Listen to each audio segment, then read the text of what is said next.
Good morning. Mute లో ఉన్నట్టున్నారు చూడండి. ఎస్ జయరామ్ గారు. Good morning.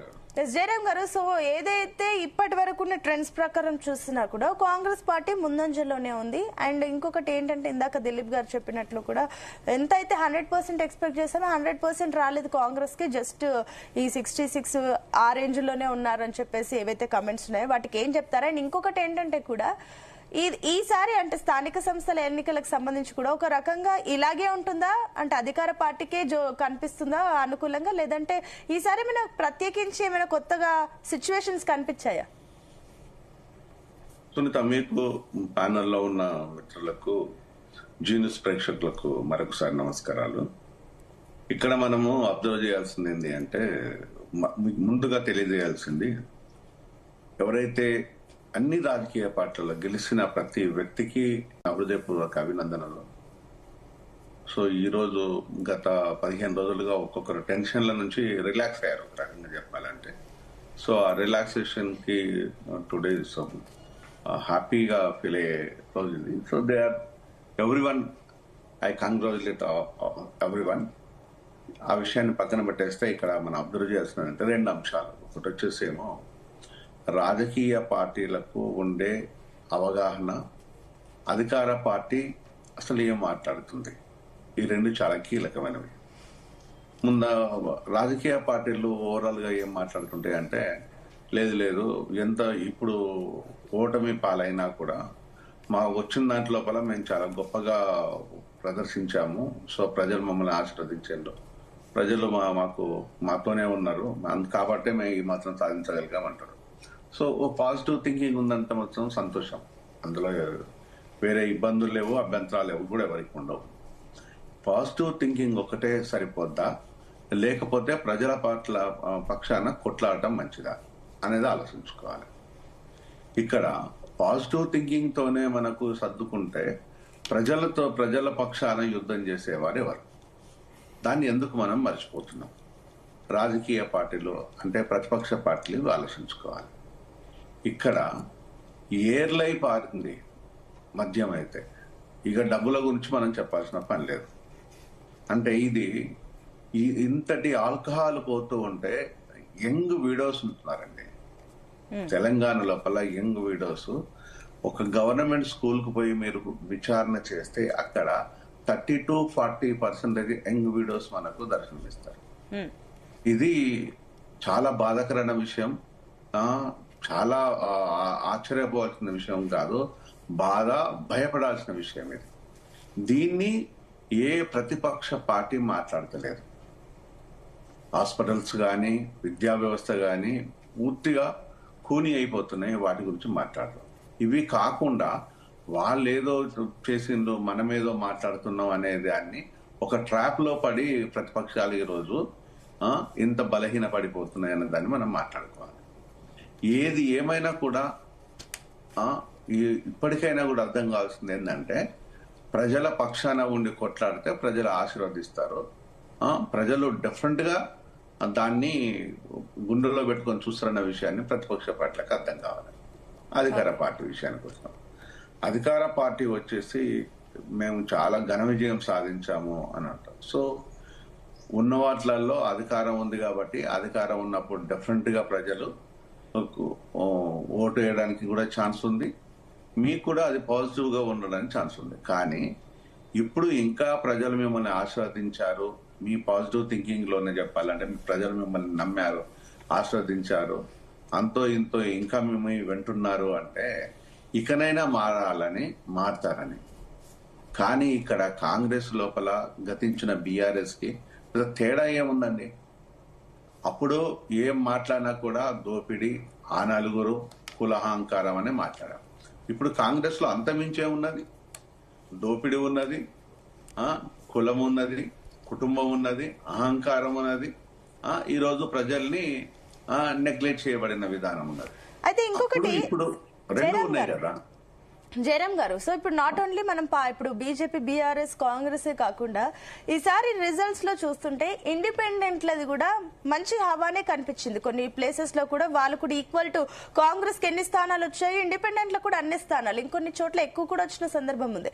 ఇంకొకటి ఏంటంటే ఈ వడ్డేపల్లిలో కూడా ఇదేంది All India Forward Bloc party వాళ్ళకి సంబంధించి కూడా 8 మంది 10 ఉంటే 8 మంది వచ్చారు. సో వీళ్ళ ఎఫెక్ట్ ఇంపాక్ట్ కూడా మనకు అనిపిస్తుంది అనుకోవచ్చు. ప్రజలు వీళ్ళని కూడా ఆదరిస్తున్నారు. డెఫినెట్ గా అంటే ఇక్కడ పార్టీల పైన నమ్మకం ఏమైనా తగ్గుతుందా? 100% తగ్గుతుంది. ఇక్కడ ఒక కొత్త పార్టీ కానీ కొత్త నాయకత్వానికి కానీ ఇక్కడ స్పేస్ ఉంది. అలాగే అని చెప్పేసి పవన్ కళ్యాణ్ కూడా వచ్చి పోటీ చేస్తుండ్రు.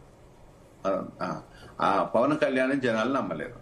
అంటే పవన్ కళ్యాణ్ కానీ తెలుగుదేశం పార్టీ కానీ లేకపోతే కూటమి ఇక్కడికి వస్తే ఉంటుందా ఉండదా అనే విషయం పక్కన పెట్టేస్తే పవన్ కళ్యాణ్ మాత్రము చాలా స్పష్టంగా వచ్చి చాలా మంది ఒక్కొక్కసారి వచ్చేసి ఒక దగ్గర దేవరకొండ అనుకుంటాను ఒకటే ఓటు వచ్చిందండి క్యాండిడేట్ కి, పవన్ కళ్యాణ్ క్యాండిడేట్ కి. ఇంకో కొన్ని ప్రాంతాల లోపల 15 ఓట్లు 12 ఓట్లు ఈ రకంగా వచ్చింది. అంటే ఇది సరే రాజకీయాల లోపల 0 వచ్చిన రాలేదా అని కనిపెట్టేస్తే అక్కడ ప్రజలు అబ్జర్వ్ చేస్తున్నారు, విషయాన్ని ప్రజలు అబ్జర్వ్ చేస్తున్నారు. అలాగని చెప్పేసి ఇక్కడ తనకి ఫ్యాన్ బేస్ లేదా పవన్ కళ్యాణ్ కంటే బ్రహ్మాండమైన ఫ్యాన్ బేస్ ఉంది, బ్రహ్మాండమైన ఫ్యాన్ బేస్ ఉంది. అయినా కూడా ఎందుకు రాలేదంటే రాజకీయంగా పవన్ కళ్యాణ్ ని తెలంగాణ ప్రజలు విశ్వసించటం లేదు. కవిత మీద అంత ఘోరాతి ఘోరమైన నెగటివ్ ట్రోల్ జరుగుతున్నా కూడా ఫార్వర్డ్ బ్లాక్ పార్టీతోని కవిత కలిసి పనిచేశారు, కలిసి పోటీ చేశారు. మరి కవిత ఫార్వర్డ్ బ్లాక్ క్యాండిడేట్స్ కాదు, వాళ్ళు కవిత క్యాండిడేట్స్. అందరికీ తెలుసు, అది నాకు క్లియర్ గా తెలుసు, చాలా మందికి తెలుసు, అక్కడ క్యాండిడేట్స్ కు తెలుసు. ఇవన్నీ లోకల్ గా అయ్యే ఎలక్షన్స్ కదా. సో అక్కడ కవితకు కూడా మంచి అంటే ఇక్కడ ఏంటంటే కవితనా పవన్ కళ్యాణ్ కాదు, రేవంత్ రెడ్డి కేసీఆర్ అనేది కాదు. ప్రజలతోని ఉండండి, కొట్టాడండి, మాట్లాడండి, ప్రజల పక్షాన ఉండండి, డెఫినెట్ గా మిమ్మల్ని ఆశిస్తారు. అంటే ప్రజల పక్షాన లేకుండా మీరు ఏ డ్రామా చేసినా పెద్ద ప్రయోజనం లేదు. ఇప్పుడు పాలకులు ఆలోచించాల్సింది ఏంటంటే ప్రతిపక్షాన్ని వదిలేద్దాం, ప్రతిపక్షం కాబట్టి పాలకులు ఆలోచించాల్సింది ఏంటంటే ఇప్పటికైనా రియాలిటీలోకి రండి. మీరు చెప్పే అప్పుడు బంగారు తెలంగాణ అనేది ఒట్టి అబద్ధము, ఇప్పుడు ప్రజా తెలంగాణ అనేది శుద్ధ అబద్ధం. ఈ 2 అబద్ధాలతో కూడుకున్నవి.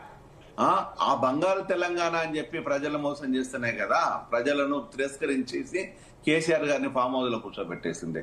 ఇప్పుడు రేవంత్ కు అలాంటి పరిస్థితి రాకుండా రేవంత్ చూసుకోవాల్సిన పరిస్థితి. రేవంత్ ఇంకా అదే భ్రమలలో ఉండే ప్రజా తెలంగాణ ప్రజలతో ఉన్నది, ప్రజలు మాతోనే ఉన్నారు అనే ఇవే స్టోరీలు చెప్పుకుంటూ ఇవే మోసాలు, ఇదే దాదాగిరి దౌర్జన్యాలు చేసుకుంటూ పోతే పెద్ద ప్రయోజనాలు ఏమి ఉండవు.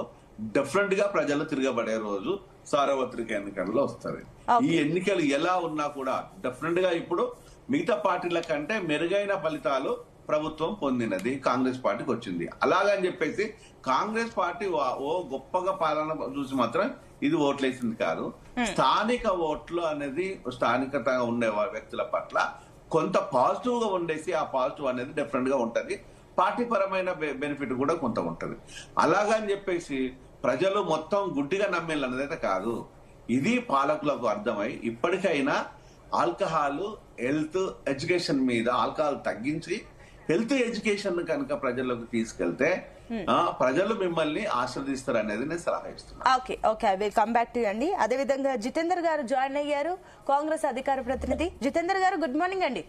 గుడ్ మార్నింగ్ అండి. Good morning. కంగ్రాచులేషన్స్ అండి. అనుకున్న దాంట్లో మీరు కంగ్రాచులేషన్ జితేందర్ అన్న. థ్యాంక్ యూ వెరీ మచ్ అన్న, మీకు కూడా నమస్కారం. సో ఏం చెప్తారు, ఏమనుకుంటున్నారు ఈ రిజల్ట్స్ పైన ఏం చెప్తారు మీరు? నేను మొన్న డిబేట్ లో చెప్పానండి, మరి రిజల్ట్ తెల్లారే మీరు చూస్తారు కదా, దాదాపుగా మేము పెద్ద ఎత్తునే మేము చేజిక్కించుకుంటామని 90% వరకు చేస్తామని చెప్పినాము. ఈ 30 కూడా మిగిలి ఉన్నాయి కాబట్టి ఆ 30 కూడా మాకు అనేక మున్సిపాలిటీలో నేను మానిటరింగ్ కమిటీ కన్వీనర్ కూడా ఉన్నాను కాబట్టి అనేక మున్సిపాలిటీలలో మా కాంగ్రెస్ కు సంబంధించిన వాళ్ళు చాలా ప్లేస్లలో 2-3 కూడా పోటీ చేయడం జరిగింది. దానివల్ల కొంత ఇబ్బందికరంగా అయింది. వాళ్ళంతా మరి తిరిగి మా గుటికి మళ్ళా మాకు సపోర్ట్ చేస్తారు. రాబోయే కాలంలో కూడా మరి ఈ రోజు మరి దాదాపుగా 66 చేజిక్కించుకున్నాం. ఇంకా 36 అయితే ఇంకా హంగులో ఉన్నాయి కాబట్టి నాకు తెలిసి ఒక 30 అయితే మా వాళ్ళు ఉన్నారు అందులో. ఆ 30 కూడా చేజిక్కించుకుంటాం కాబట్టి 96 వరకు మేము ఇంతకుముందు ఫిగర్ చెప్పినా నేను మన డిబేట్ లో మాకు ఉన్నటువంటి లెక్కల ప్రకారంగా 94 వరకు మేము గెలుస్తామని చెప్పినాము.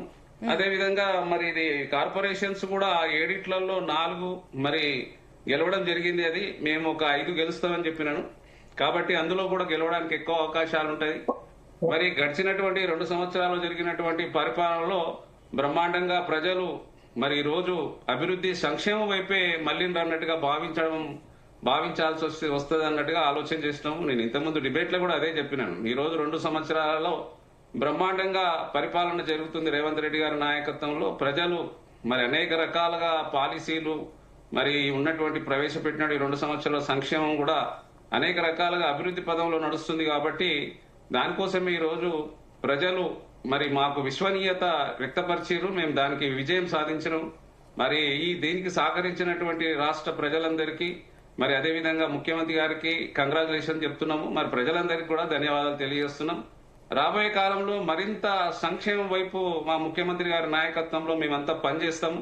ప్రజలకు మేలైన సౌకర్యాలు కల్పించి విద్య, ఉద్యోగాలు, వైద్యం మా అన్న ఎప్పుడు అంటుంటాడు. మరి ఈరోజు ఇంటిగ్రేటెడ్ స్కూల్స్ విద్య విషయంలో పెద్ద ఎత్తున ఇంటిగ్రేటెడ్ స్కూల్స్ మనం స్టార్ట్ చేస్తున్నాం. మరి దాంట్లో ఒక 25 ఎకరాలలో స్టార్ట్ చేసేసి పెద్ద ఎత్తున దానికి ఒక 200 కోట్లు కేటాయించడం జరిగింది. అదేవిధంగా వైద్య